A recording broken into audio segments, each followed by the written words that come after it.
नमस्ते दोस्तों, अगर आप लोग को सिर्फ एक ट्रिक पता है ना तो हाइट एंड डिस्टेंस का कोई भी सवाल आप लोग लगा सकते हैं। सिर्फ एक कॉन्सेप्ट से सारे हाइट एंड डिस्टेंस के सवाल बन जाते हैं, यानी ऊंचाई और दूरी के सवाल। आपको कुछ भी 10, 60, 10, 30, 10, 45 कुछ भी यूज नहीं करना है, बस एक कॉन्सेप्ट आपको याद रखना है, उससे सारे सवाल आपके बन जाते हैं। सवालों पर चलने से पहले हम लोग कॉन्सेप्ट सीखेंगे कि कॉन्सेप्ट क्या है। बस 2 मिनट का समय लेंगे, उसके बाद सारे के सारे सवाल हम लोग बेहतरीन अंदाज में करने वाले हैं, बहुत आसान तरीके से। ये जो सारे सवाल यहाँ पर करवाए जा रहे हैं ये आरआरबी एनटीपीसी 2025 के सवाल हैं। आप सभी को पता है एनटीपीसी के एग्ज़ाम जून के अंदर हुआ है। जितने भी शिफ्ट हुए हैं उन सभी का जो पूछा हुआ प्रश्न है हाइट एंड डिस्टेंस का, उन सभी का यहाँ पर लेकर आए। सारे शिफ्ट का क्वेश्चन यहाँ पर आपको एक वीडियो के अंदर मिल जाएगा। हाइट एंड डिस्टेंस का चैप्टर वाइज चल ही रहा है, आप सभी को पता है, और प्लेलिस्ट का लिंक आपको डिस्क्रिप्शन में दिया गया है, वहाँ से आप लोग जाके बाकी के चैप्टर्स को भी कर सकते हैं अच्छे से। आइए तो पहले कॉन्सेप्ट सीख लेते हैं, ट्रिक सीख लेते हैं, तरीका सीख लेते हैं कि भाई तरीका क्या है जिससे हम सवालों को आसानी से लगा पाएंगे। चलिए समझिएगा, यहाँ पर आपके पास 2 डायग्राम है। इन्हीं 2 डायग्राम से हमारा पूरा हाइट एंड डिस्टेंस खत्म हो जाता है। इन दोनों डायग्राम को समझना है। हाइट एंड डिस्टेंस के जो प्रश्न बनते हैं वो राइट एंगल ट्रायंगल बेस्ड होते हैं, मतलब उनमें राइट एंगल ट्रायंगल बनना ही बनना है। अब राइट एंगल ट्रायंगल है तो मतलब एक एंगल तो फिक्स है, 90 डिग्री होगा ही होगा। पहले इस डायग्राम के बारे में बात करते हैं, है ना। 30 डिग्री, 60 डिग्री और 45 डिग्री, इन्हीं तीनों एंगल पर बेस्ड आपको सवाल देखने को मिलते हैं हाइट एंड डिस्टेंस के, यानी ऊंचाई और दूरी के। अब यहाँ पर है क्या, ये तो हो गया 90 डिग्री, ये कितना हो गया 90 डिग्री हो गया। अब मान लेते हैं कि एक एंगल हमारा 30 डिग्री है, तो अगला वाला एंगल कितना होगा 60 डिग्री। जाहिर सी बात है, क्योंकि तीनों इंटरनल एंगल का सम 180 होना चाहिए। ये तो पहले से 90 है, मतलब इन दोनों को मिलाकर 90 होगा। तो ये 30 है, तो ये कितना होना चाहिए, यहाँ पर 60 डिग्री होना चाहिए। ठीक है, क्लियर हो गया। तो एक ही डायग्राम के अंदर अगर आपको 60 डिग्री एक ठो एंगल दिया है तो दूसरा एंगल पता होना चाहिए कि 30 होगा, फिक्स है। और अगर एक एंगल 30 है तो दूसरा वाला 60 होगा, ये भी फिक्स हो गया। क्लियर हो गया बात। अब आपको क्या ध्यान रखना है कि दोस्तों 30 डिग्री के सामने जो भी साइड होगा उसको अगर 1 यूनिट लिया जाए, 30 डिग्री के सामने यहाँ पर क्या है 1 यूनिट है मान लीजिए, है ना। रेशियो की बात कर रहे हैं यहाँ पर, रेशियो की बात। तो 30 डिग्री के सामने ये वाला जो साइड है 1 यूनिट है, तो हमेशा 60 डिग्री के सामने वाला, 60 डिग्री के सामने ये वाला साइड है, मतलब यहाँ से लेकर यहाँ तक, ये आपका हमेशा √3 गुना होगा। जितना यहाँ होगा ना उसका √3 गुना यहाँ हो जाएगा। जैसे 30 डिग्री के सामने अगर 5 यूनिट है, ये वाला हाइट 5 है, तो ये कितना होगा 5√3 हो जाएगा, मतलब √3 गुना हो जाएगा। या फिर इसको ऐसे कह सकते हैं हम लोग कि 60 डिग्री के सामने जो भी होगा, 60 डिग्री के सामने जो भी होगा उसका डिवाइड बाई √3 कर देंगे तो 30 डिग्री के सामने वाला मिल जाएगा हमें। क्लियर हो गया, ये कॉन्सेप्ट ध्यान रखना है। तो 30-60 वाला कॉन्सेप्ट समझ में आ गया। 30 के सामने 1 यूनिट तो 60 के सामने √3 यूनिट, खत्म बात। अब बात करते हैं इसकी। ये 45 है, तो आप सभी को पता है कि जब ये 45 है तो ये भी 45 होगा, क्योंकि ये ऑलरेडी 90 है ना। तो ये दोनों मिलाकर 90 होने चाहिए, मतलब ये एंगल कितना हो जाएगा यहाँ पर 45 डिग्री हो जाएगा। हो जाएगा कि नहीं, बिल्कुल सही बात है, हो जाएगा। अब ट्रायंगल की एक प्रॉपर्टी ये कहती है कि इक्वल एंगल के सामने के साइड्स इक्वल होते हैं। ट्रायंगल की बात है, इक्वल एंगल के सामने के साइड्स इक्वल होते हैं। तो मतलब अगर इस 45 डिग्री के सामने हम 1 यूनिट ले रहे हैं, एक रेशियो में ले रहे हैं, तो इस 45 के सामने ये वाला भी उतना ही होगा। ठीक है, तो अगर 45-45 का ट्रायंगल बन रहा है तो उसमें ये जो बेस है और ये परपेंडिकुलर, ये दोनों बराबर होते हैं। अगर ये 5 सेंटीमीटर है तो ये भी 5 सेंटीमीटर होगा। कब, जब 45-45 बन रहा होगा तब। और 90 डिग्री के सामने वाला, अब पाइथागोरस लगा के लगा सकते हैं, √1² + 1², यानी कि ये जो आएगा कितना आ जाएगा। कभी कभी ये भी पूछ लिया जा सकता है, जैसे सीढ़ी वाले सवालों में सीढ़ी की जो लंबाई है वो भी पूछ ली जा सकती है ना। तो ऐसे केस में ये 1 तो ये आपका √2 हो जाएगा। अच्छा, इसमें भी आप देख सकते हैं कि 30 के सामने 1, 60 के सामने √3, तो 90 के सामने कितना हो जाएगा यहाँ पर। इन दोनों में पाइथागोरस लगा लीजिए, 1 का स्क्वायर √3 का स्क्वायर, यानी कितना हो जाएगा यहाँ पर 3 + 1 4, 4 का √2 आ जाएगा, यानी ये आपका 2 गुना होगा। ठीक है, 2 यूनिट होगा। मतलब अगर ये 3 सेंटीमीटर है तो ये वाला आपका 6 सेंटीमीटर होगा और ये 3√3 सेंटीमीटर होगा, मतलब √3 गुना होगा। क्लियर, सभी को समझ में आ गया है। अब आप सवाल लगाने के लिए तैयार हैं। चलिए देखते हैं यहाँ पे पहला सवाल। देखिएगा सवाल में क्या दे रखा है, 60 मीटर ऊंची इमारत के शीर्ष से एक लैंप पोस्ट के शीर्ष और तल के अवनमन कोण का कोण क्रमशः 30 डिग्री और 60 डिग्री है। लैंप पोस्ट की ऊंचाई कितनी होगी? देखिए बहुत ध्यान से इसको समझते हैं हम लोग कि पहले तो डायग्राम ऐसा बनेगा, नहीं ऐसा भी नहीं बनेगा। चलिए बताते हैं, ऐसे बनाते हैं।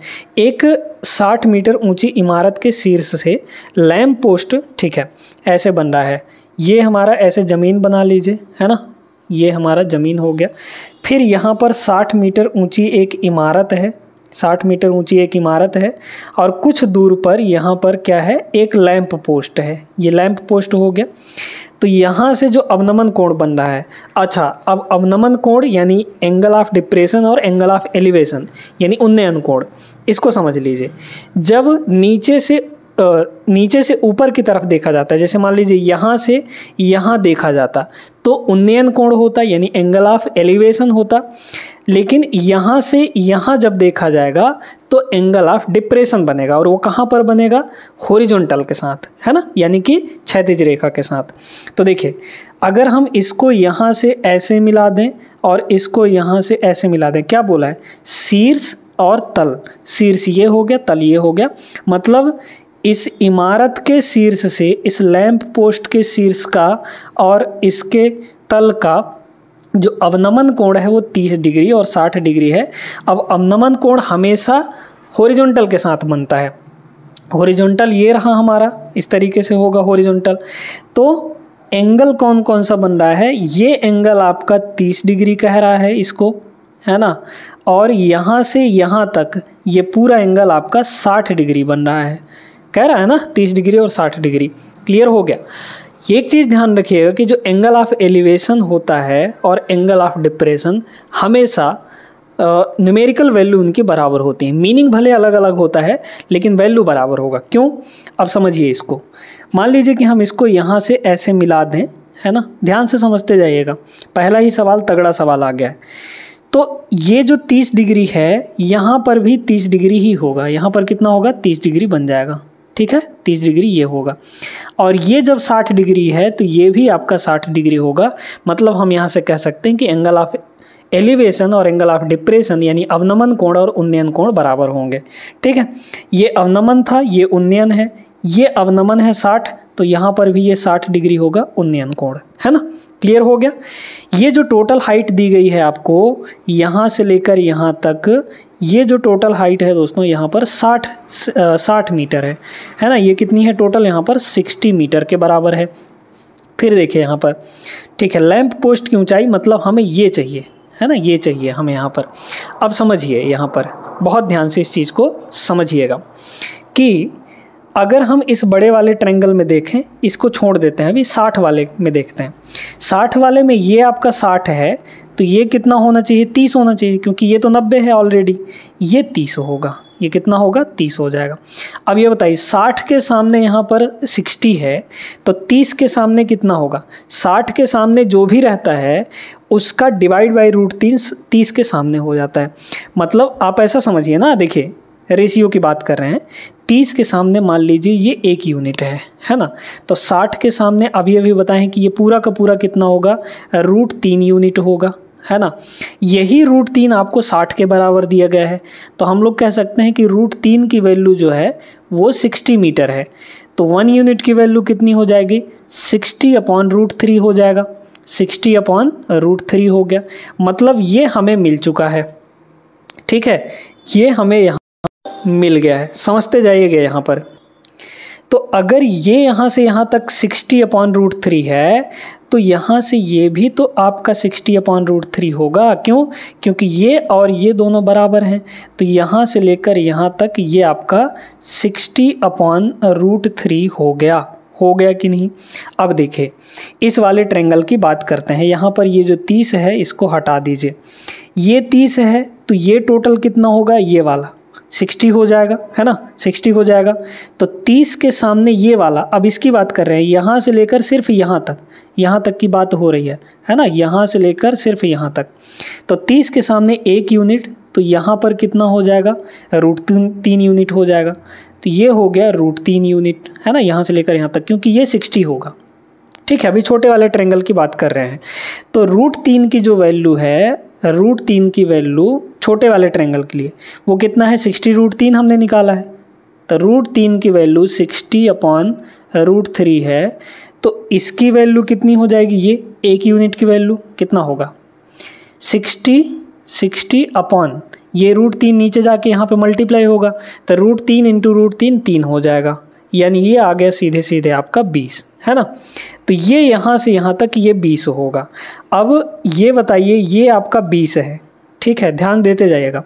ये आपका यहाँ से यहाँ तक 20 है और टोटल 60 है, तो ये कितना होना चाहिए, 40 होना चाहिए कि नहीं, तब ना 20 और 40 60 होगा टोटल। ये जब 40 है तो ये वाला भी 40 होगा, क्योंकि देख लीजिए ये बराबर हैं, है ना, पैरेलल हैं और बराबर भी हैं, तो 40 हो जाएगा।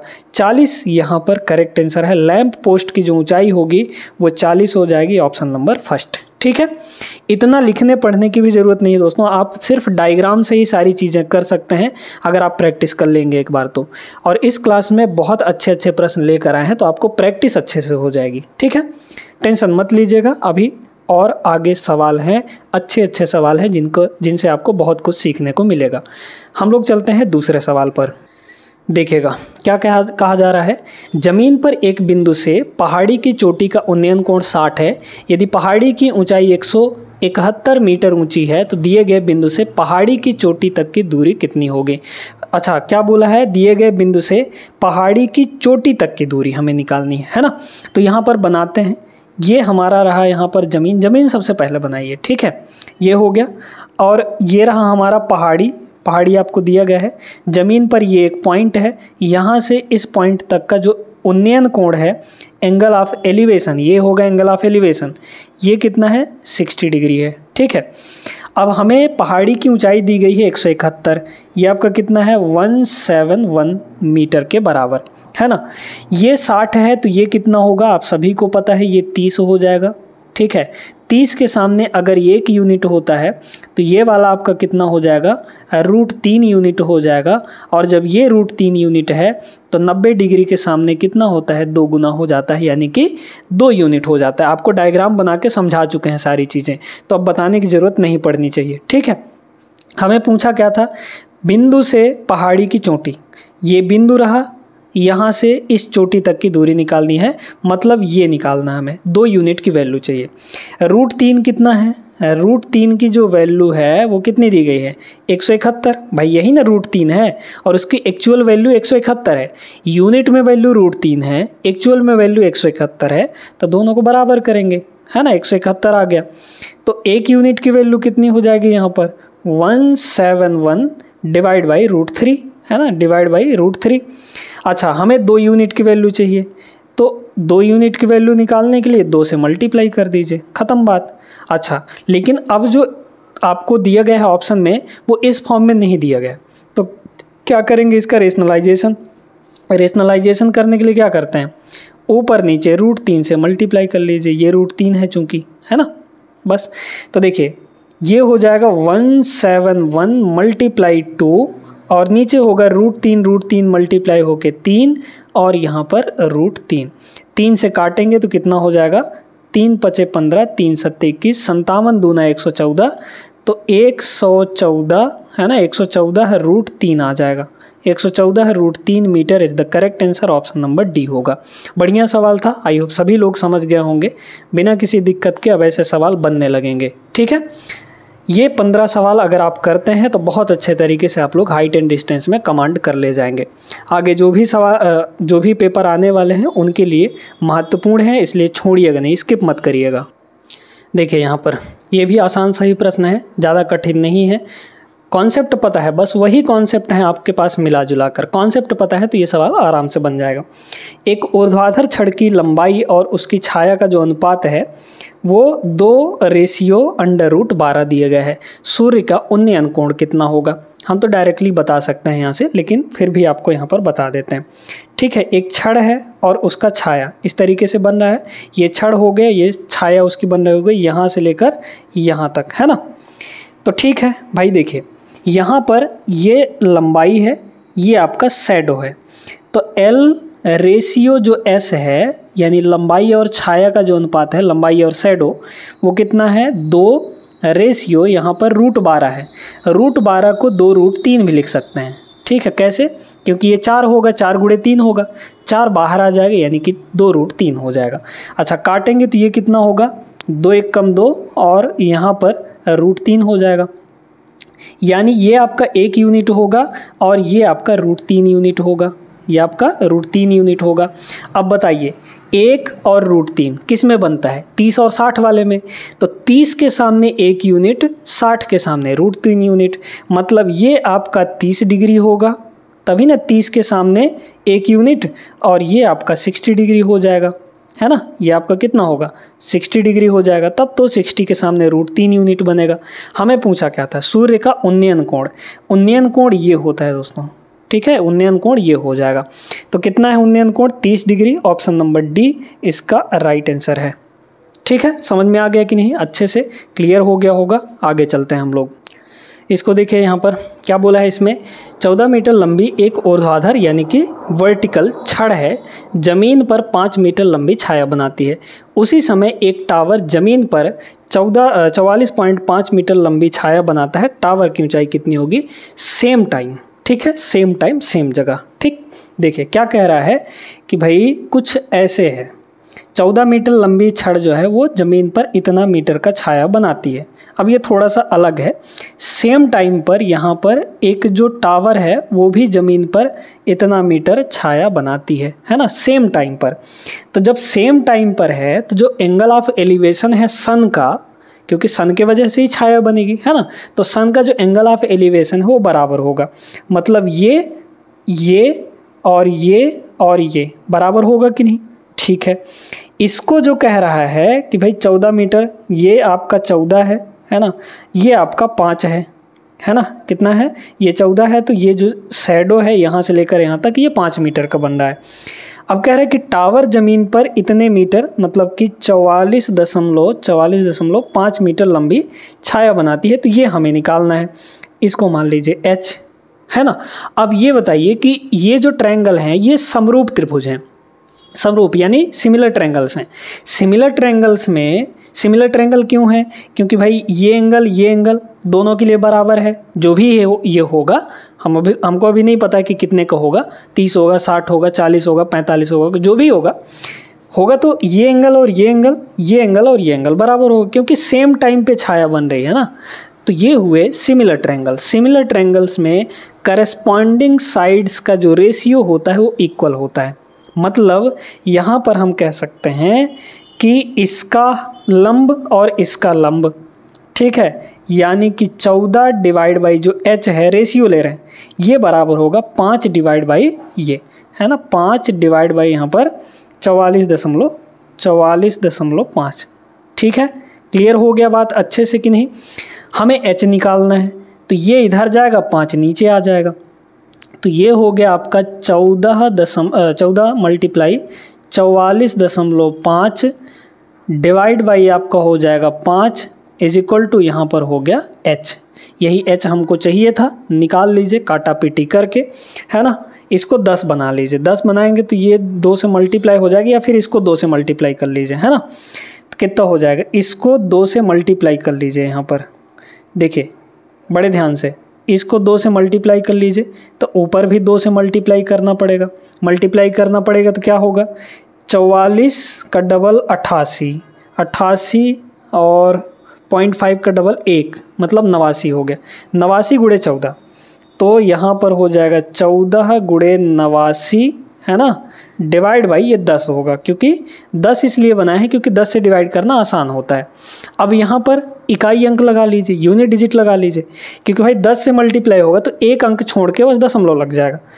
4 नहीं हो 36, यानी इकाई अंक 6 आएगा और इस पर दशमलव लग जाएगा। मतलब 0.6 कहाँ पर आ रहा है, सिर्फ एक ही ऑप्शन में है, ऑप्शन नंबर फर्स्ट में, बाकी और कहीं 0.6 आपको नहीं दिख रहा है। क्लियर हो गया। तो जो हमारा हाइट होगा ये कितना होगा, 124.6 इज़ द करेक्ट आंसर। बढ़िया सवाल था ये भी, उम्मीद करते हैं समझ आ गया होगा। इसको देखें, ये भी एक बढ़िया सवाल है, आसान है। 10.6 मीटर लंबी एक सीढ़ी दीवार के सहारे टिकी हुई है। यह ज़मीन से 30 डिग्री का कोण बनाती है। दीवार पर सीढ़ी कितनी ऊंचाई तक पहुंचेगी। बहुत बढ़िया प्रश्न। यहाँ पर सीधे सीधे बताया ना, हर एक में डायग्राम आपका यही बनेगा, राइट एंगल ट्रायंगल ही बनेगा। ये आपकी दीवार हो गई, ये यहाँ से लेकर यहाँ तक आपकी सीढ़ी हो गई। सीढ़ी कितनी है, 10.6 मीटर लंबी है। ठीक, जमीन से 30 डिग्री का एंगल, तो ये हो गया आपका 30 डिग्री का कोण, है ना। जब ये 30 है तो ये 60 होना चाहिए, बिल्कुल होना चाहिए। 30 के सामने 1 यूनिट तो 60 के सामने √3 यूनिट, है ना। वैसे ये लिखने की भी ज़रूरत नहीं है। तो इस 90 के सामने 2 यूनिट हो जाएगा कि नहीं, बताए थे आपको। 30 के सामने 1, 60 के सामने √3, तो 90 के सामने ये जो हाइपोटेनस है वो 2 यूनिट हो जाएगा। 2 की वैल्यू आपको एक्चुअल दिया गया है। 2 की वैल्यू कितनी दी गई है यहाँ पर, 10.6 दिया गया है। हमें पूछा क्या था, दीवार पर सीढ़ी कितनी ऊंचाई तक पहुँचेगी। मतलब ये दीवार है तो यहाँ से ये पर चाहिए हमको, मतलब 1 यूनिट की वैल्यू चाहिए। 2 की वैल्यू 10.6 है, तो 1 की वैल्यू कितनी हो जाएगी, आधा कर लीजिए, 5.3, है ना। 5.3 metre is the correct answer, option number D. जल्दबाजी में इसको मत मार दीजिएगा, गलत हो जाएगा। ठीक है, क्लियर हो गया। आसान सा सवाल था, बिना किसी परेशानी के आपको समझ आ गया होगा।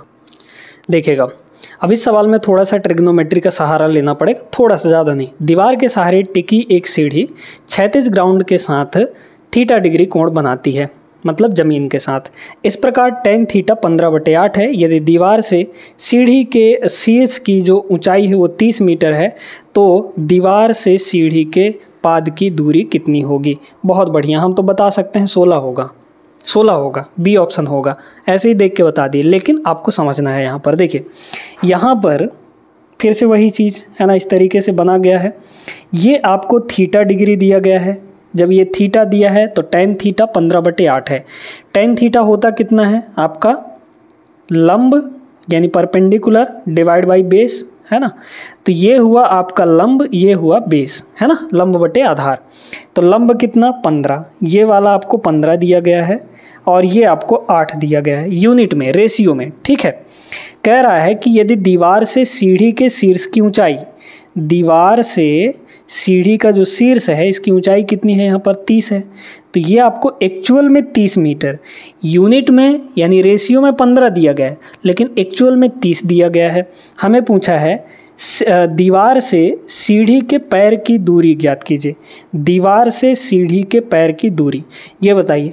15 की वैल्यू 30 है, माने डबल हो रहा है, तो इस 8 का वैल्यू भी कितना हो जाएगा, डबल हो जाएगा, यानी कि 16 मीटर होगा। यहाँ से यहाँ तक 16 होगा, ऑप्शन नंबर बी होगा। कोई परेशानी इसमें, कोई परेशानी नहीं। ठीक है, जो दिया था उसको हमने इक्वल किया और कितना गुना हो रहा है ये देख लिए, तो जितना गुना ये हो रहा है उतना गुना यहाँ भी होगा। समझ में आया बात कि नहीं, अच्छे से क्लियर हो गया होगा। आगे चलते हैं। अच्छा, आगे बढ़ने से पहले इस सवाल में एक चीज़ और समझ लीजिए।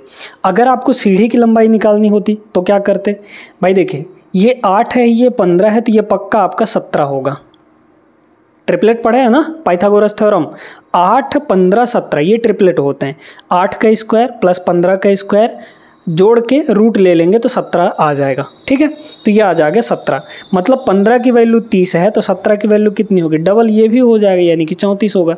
सीढ़ी की लंबाई अगर पूछता तो यहाँ पर 34 मीटर हो जाती। समझ में आए, एक एक चीज़ हम आपको डिटेल में बता रहे हैं। वीडियो लाइक करते हुए चलिएगा अगले सवाल पर। बहुत ही आसान सा प्रश्न। अब आप लोग कॉन्सेप्ट सीख गए हैं तो इन सवालों को लगाने में आपको कोई दिक्कत नहीं होगी। उस बिंदु से एक इतने मीटर ऊंचे टावर के शिखर का उन्नयन कोण ज्ञात कीजिए जिस बिंदु से इस टावर के पाद की दूरी 250 मीटर है। क्या बोल रहा है, उस बिंदु से टावर के शिखर का, अच्छा उन्नयन कोण हमें निकालना है ना। क्या दिक्कत है, सीधी सी बात है यहाँ पर। देखिए कितना हो जाएगा, हम तो कह रहे हैं 60 डिग्री होगा, हम कह रहे हैं 60 डिग्री होगा। 60 डिग्री कैसे होगा, समझते हैं इस चीज़ को। तो यहाँ पर कुछ ऐसे है, इस तरीके से है ना, इस तरीके से ये। अब यहाँ पर बोला क्या जा रहा है, समझिए। कह रहा है उस बिंदु से इतने मीटर ऊंचे टावर की ऊंचाई कितनी दी गई है यहाँ पर, 250√3।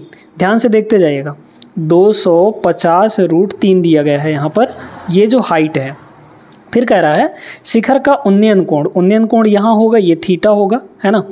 जिस बिंदु से इसके टावर के पैर की दूरी, ये बिंदु है हमारा, इससे टावर के पैर की जो दूरी है वो 250 है।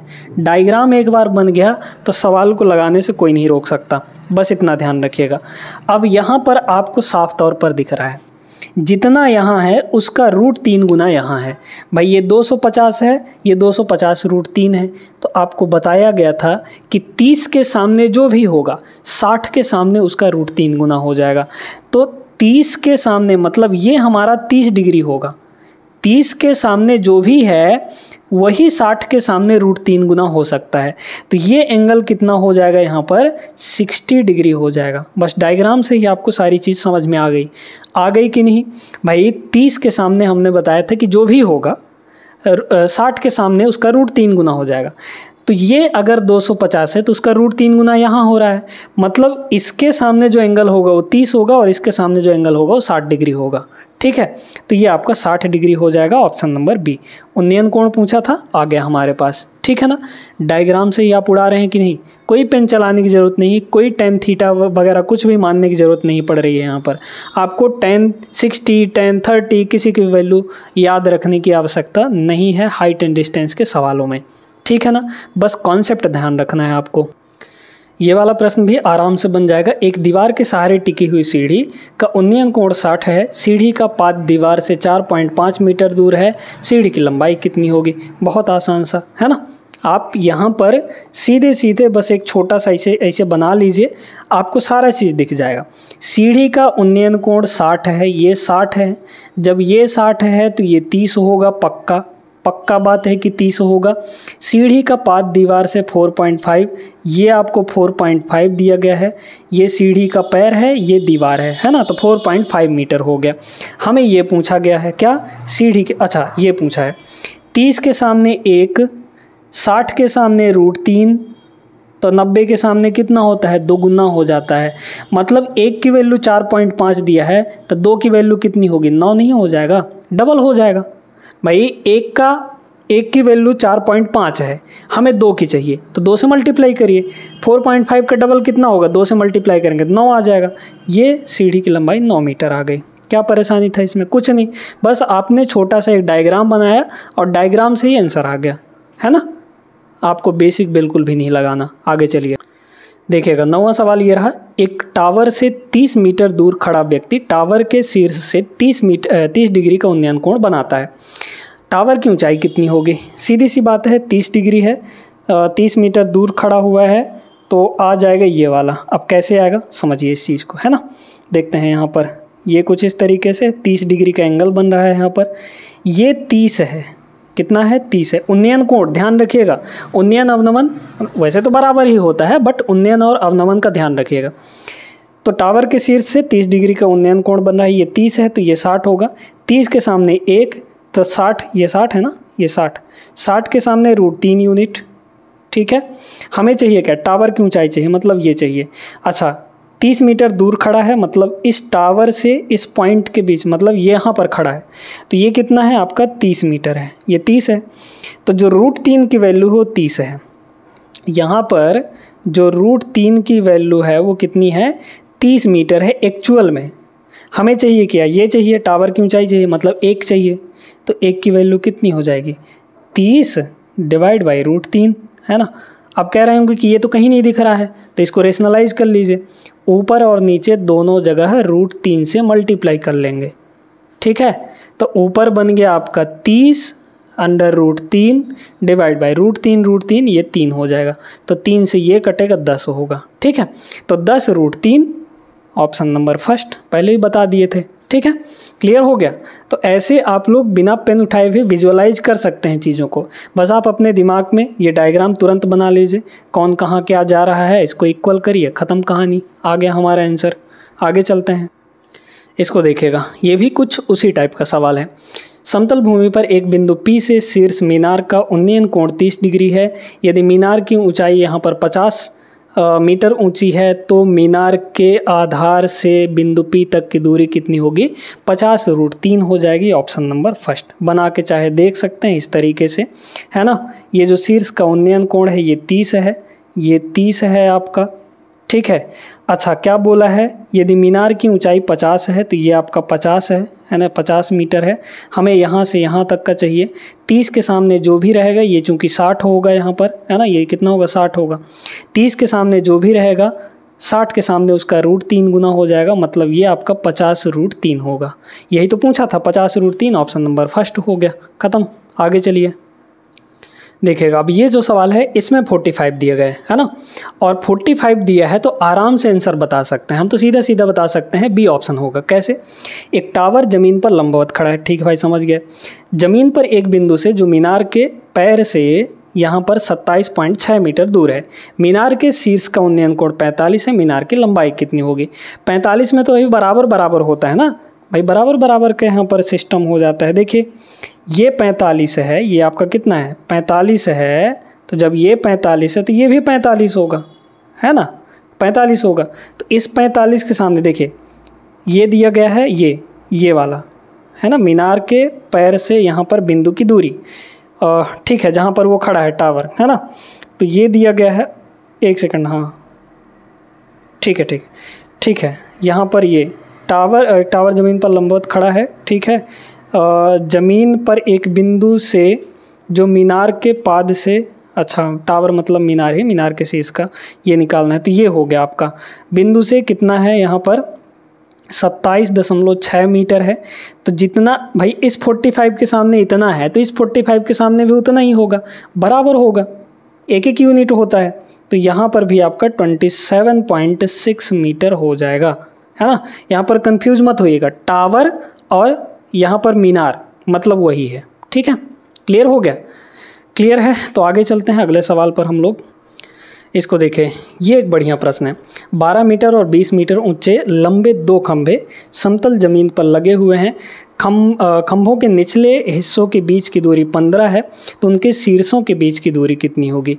बहुत अच्छा सवाल, ठीक है। समझिएगा, यहाँ पर कुछ ऐसे बोल रहा है कि भाई ये आपके पास ज़मीन है ना, इस तरीके से थोड़ा दूर दूर बना लेते हैं। एक की ऊंचाई है 20 मीटर और दूसरे की ऊंचाई यहाँ पर थोड़ी छोटी है, मतलब 12 मीटर है। ये हो गया 12 मीटर वाला।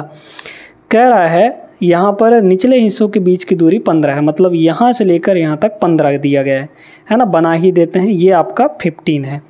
अब क्या करना है उनके शीर्ष के बीच की दूरी, मतलब ये शीर्ष से ये शीर्ष, ये टॉप के बीच की दूरी हमें निकालनी है। निकाल लीजिए। अब इसको यहाँ से ऐसे मिलाइए। मिलाना क्यों है समझ में आ जाएगा आपको, ठीक। एंगल वगैरह तो यहाँ पर नहीं दिया गया है, एंगल वगैरह नहीं दिया गया है तो फिर कैसे निकालेंगे भाई? चलिए निकल जाएगा, कोई दिक्कत नहीं है ना। कैसे निकलेगा? देखिए यहाँ पर ये आपका टोटल 20 है, ये जबकि 12 है, ये 12 है, तो इधर वाला हिस्सा भी 12 होगा। जब टोटल आपका 20 है भाई, बोला है ना 20 मीटर, एक तो 12 मीटर है, तो ये 12 है तो ये भी 12 होगा। और ये टोटल 20 है, तो 20 में से नीचे का हिस्सा घटाइए तो ये 8 आ जाएगा कि नहीं। जब ये यहाँ से यहाँ तक 15 है तो यहाँ से यहाँ तक ये भी 15 ही होगा, है ना, ये भी 15 हो गया। तो 8 15 मतलब ये 17, ट्रिपलेट लग रहा था, सीधी सी बात है, आ जाएगा 17। ऑप्शन नंबर फर्स्ट, ठीक है। बस डायग्राम आपको समझना है और तो बाकी आंसर तो आपको पलक झपकते मिल जाएगा। बस छोटे छोटे चीज़ों को ध्यान में रखना है। उम्मीद करते हैं क्लियर हो गया होगा। आगे चलिए अगले सवाल पर। अब ये सवाल आपको लगाना है, ठीक है। आसान सा सवाल है, बन जाएगा। कई सारा कॉन्सेप्ट निकाल चुके हैं तो ये बन जाना चाहिए, है ना। उम्मीद करते हैं अब यहाँ पर कोई परेशानी नहीं होगी दोस्तों। ये सवाल लगाकर आप लोग इसका आंसर जो है वो कॉमेंट बॉक्स में ज़रूर देंगे, है ना। तो ये था हमारा यहाँ पर जितने भी प्रश्न पूछे गए थे वो हमने करवा दिए हैं। एक सवाल और है, उसको भी हम लोग देख लेते हैं, ठीक ना। देखिए इसको तो आप बिना मतलब सॉल्व किए ही बिना डायग्राम बनाए भी टिक कर सकते हैं। एक पेड़ के आधार से 15 मीटर दूर एक बिंदु, पेड़ के शीर्ष का उन्नयन कोण 45 डिग्री है, पेड़ की ऊंचाई कितनी होगी, है ना। अब चूंकि 45 डिग्री है तो 45 डिग्री में जो परपेंडिकुलर और बेस है दोनों बराबर होते हैं। बेस आपको दिया है 15 मीटर, तो जो परपेंडिकुलर है यानी पेड़ की ऊंचाई वो भी 15 मीटर होगी, बराबर हो जाता है। बस ऑप्शन नंबर सी हो गया यहाँ पर, कोई इसमें कुछ भी नहीं करना पड़ा। क्लियर हो गया। तो ये 14 जो सवाल थे आपके सब मिलाकर 47 शिफ्ट में पूछे हुए प्रश्न हैं हाइट एंड डिस्टेंस के। ठीक है, किसी शिफ्ट में पूछा गया होगा, किसी शिफ्ट में नहीं भी पूछा गया होगा। तो ये पूरा हमारा एनटीपीसी आरआरबी एनटीपीसी 2025 के हाइट एंड डिस्टेंस के सारे सवाल यहाँ पर हमने करवा दिए हैं। अगले क्लास में हम लोग अगला चैप्टर लेकर आएंगे। यहाँ पर चैप्टर वाइज क्लासेस आपकी चल रही हैं, इसलिए इस चैनल को फॉलो करके रखिए, सब्सक्राइब करके रखिए और डेली वीडियोज़ आती हैं उन सभी वीडियोज़ को देखिए। पिछली जितनी भी वीडियो हैं वो आप लोग देख सकते हैं। आपके रेलवे के एग्ज़ाम के लिए ही करा रखा है हमने, और रेलवे के एग्ज़ाम के लिए यहाँ से आप पढ़ लिए एक बार तो आपका मान लीजिए कि यहाँ पर पूरे के पूरे मार्क्स ला सकते हैं। बहुत बेहतरीन तरीके से बहुत बेहतरीन वीडियोज़ इस चैनल पर पड़ी हुई हैं दोस्तों, पुरानी वीडियोज़ ज़रूर देखिएगा। ठीक है, मिलते हैं हम लोग अगले क्लास में, तब तक के लिए आप लोग अपना ख्याल रखिएगा। जय हिंद।